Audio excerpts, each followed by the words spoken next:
The U.S. firing missiles at rebel-held sites in Yemen. Retaliation after insurgents targeted U.S. Navy ships in that region. Let's go right to NBC's chief foreign correspondent, Richard Engel, with the latest. Richard, good morning. What can you tell us?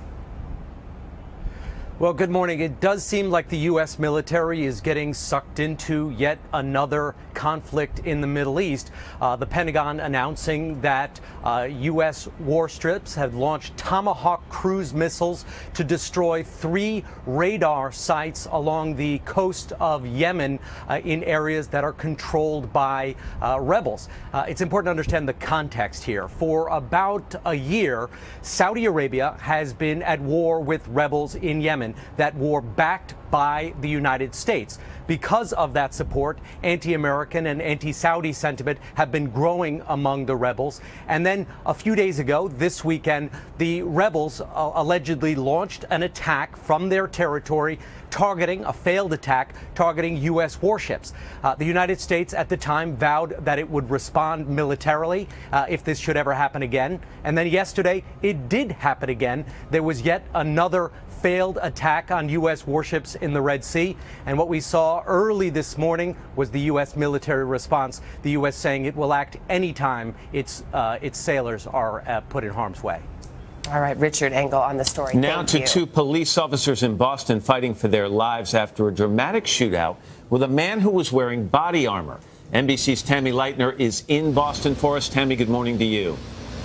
Good morning, Matt. We know that 2 police officers responded to this neighborhood last night here in Boston after 2 roommates got into an argument. Now, one of those roommates was wearing a ballistic vest and had an assault weapon. He opened fire on police, and really the big question this morning is why? This morning, 2 police officers struggling to survive. One of them shot multiple times during a domestic dispute turned gunfight in a Boston neighborhood late Wednesday. I need all gun cars to respond to East Boston. We have a 303 possible officer shot. Police say 2 roommates were having an argument when one of the men pulled out a gun. When police arrived, the armed men began shooting at them and they returned fire. Advise the units that this shooter is still shooting, so any available units go. 2 officers seriously wounded in the exchange. Need some units that are free to assist with going to the hospital.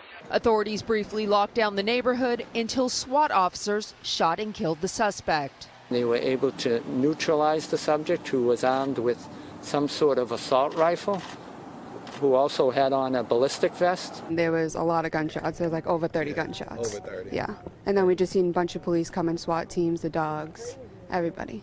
One of the officers has about 28 years on the police force, and the second officer, a 12-year veteran. Domestic calls are probably the most volatile. You never really know what you're walking into, and I think we see right now the dangers of our job. It's a difficult job, but our officers, you know, I'm real proud of the work they do day in and day out in this city to keep this city safe.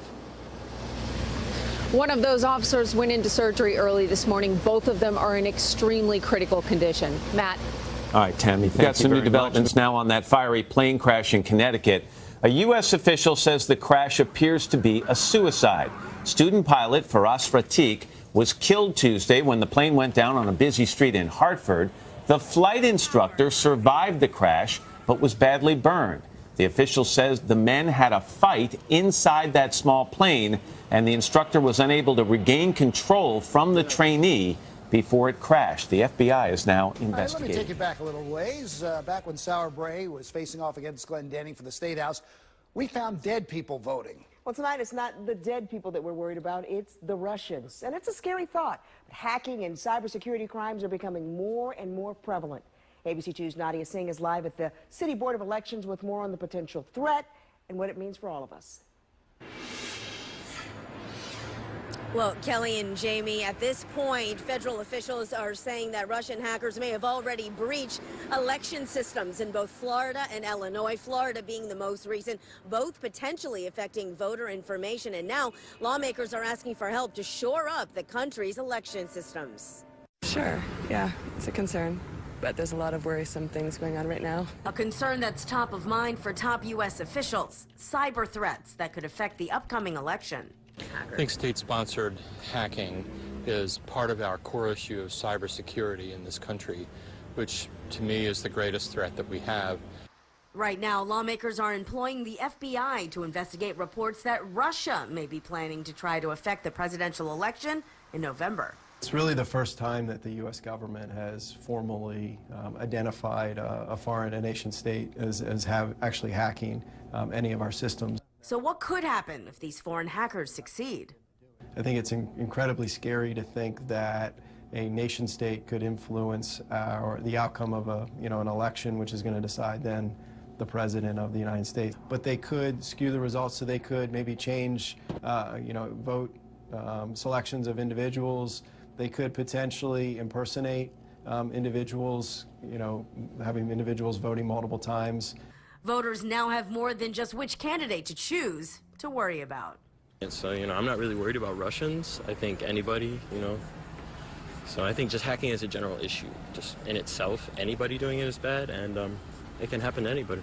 It has to cause concern, but I also have to trust the fact that our country, with the cybersecurity efforts that we have, that our country is aware. The FBI is expected to provide updated guidance to election officials across the nation to make sure they're able to spot any suspicious activity on their networks. We're live in Baltimore. Nadia Singh, ABC 2 News.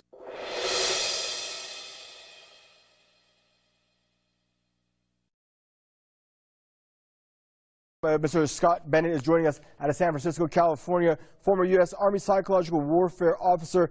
Hello, Mr. Scott Bennett. Thank you for joining us here once again on Press News Top 5 now. Mr. Bennett, why would the U.S. vow to retaliate in kind when the only evidence they've provided actually the world is that the level of sophistication of the hacks supposedly points to Russian state authorities? Can this allegation be based on any weaker of a premise? Well, no, it's not. It's not an allegation, it's propaganda. The Obama administration is in meltdown, it's in free fall, and Obama knows that Hillary Clinton is also in disintegration mode, so it is desperate to try and trigger a war and some sort of a conflict to try and boost her ratings. And they did this because the WikiLeaks cables and the Guccifer cables are coming out on Friday. Julian Assange and the WikiLeaks organization, which should be getting a Nobel Prize for elevating humanity with the truth and sharing with humanity what the most corrupt people in government in the United States are doing to the rest of the world. Julian Assange and WikiLeaks are revealing the emails and the conversations that the highest people in the Clinton administration, in the Clinton Foundation, and the Obama administration have been saying. For that reason, the Obama administration is unconstitutionally focusing the NSA, the CIA, and the military to generate this propaganda that the Russians are responsible for these hacks. But they're not. The Russians aren't doing any hacking. This is a natural offshoot of the WikiLeaks and a variety of hackers. But what's important is that the United States are under Obama maybe trying to trigger a black flag operation, maybe trying to trigger a reaction. They may have a false attack to justify some sort of a military engagement with Russia. They are really borderline losing their mind and are so desperate to try and salvage this that they very well could pull some sort of a kinetic operation. And to continue on what you're saying, the world's very unsettled right now with the tensions that are rising between these two powers. Where do you think it's headed? Well, I think honestly, it's headed in a positive direction with Donald Trump. I think he's winning the hearts and minds of the sane, rational people in the United States and in the world. And I don't think he's anti-Islamic. I don't think he's a warmonger. I think he has to say some things that can be construed as un-Islamic. He can use words that are a little strong with regards to Iran and Russia, but his heart is on the side of Russia and Iran, meaning he would work with Iran, work with Russia. And I think people are behind Donald Trump because they're seeing very clearly Obama and Hillary Clinton and her whole apparatus and the Clinton Foundation has been up to their necks in terrorist financing and terrorist operations in Libya and Syria. So I think the American election is going to the side of Trump. I think he's generating a very strong national support base. And I think the more that he looks like he's going to be getting into president, the presidency, I think we're going to see the Syrian conflict evaporate. I think Trump has already said Syria is Russian airspace. That's a very good thing for him to say, because it shows the Russians, hey, you're fighting, and he said this, you're fighting and killing ISIS. Iran is fighting and killing ISIS. Assad is fighting and killing ISIS. Why don't we work with them to do the same thing? Hillary Clinton would never say that. Hillary Clinton would be saying to Iran, bow down and be a colony of the United States or else. Trump would never say that. She's also said the same thing about Russia. She's itching to go to war. But I don't think it's going to happen, because the American people are tired of 15 years of war and bloodshed and a complete waste of American resources. So I think it could go towards peace. But we have to be very diligent. And I think Iran and Russia and China are playing this well. They need to appeal to Europeans and the people of Europe, so that these leaders in France and Britain that are, losing their minds in the United Nations and saying ridiculous things, trying to accuse Russia of war crimes. The people who should be accused of war crimes are the Obama administration, the French, the British, who have been bombing the Assad government forces, who have been trying to destroy the ISIS enemies. And, people are starting to learn the duplicity and the hypocrisy behind the British, French, and American governments. Thank you much for your contribution once again, Mr. Scott Bennett, former U.S. Army Psychological Warfare Officer, joining us out of San Francisco.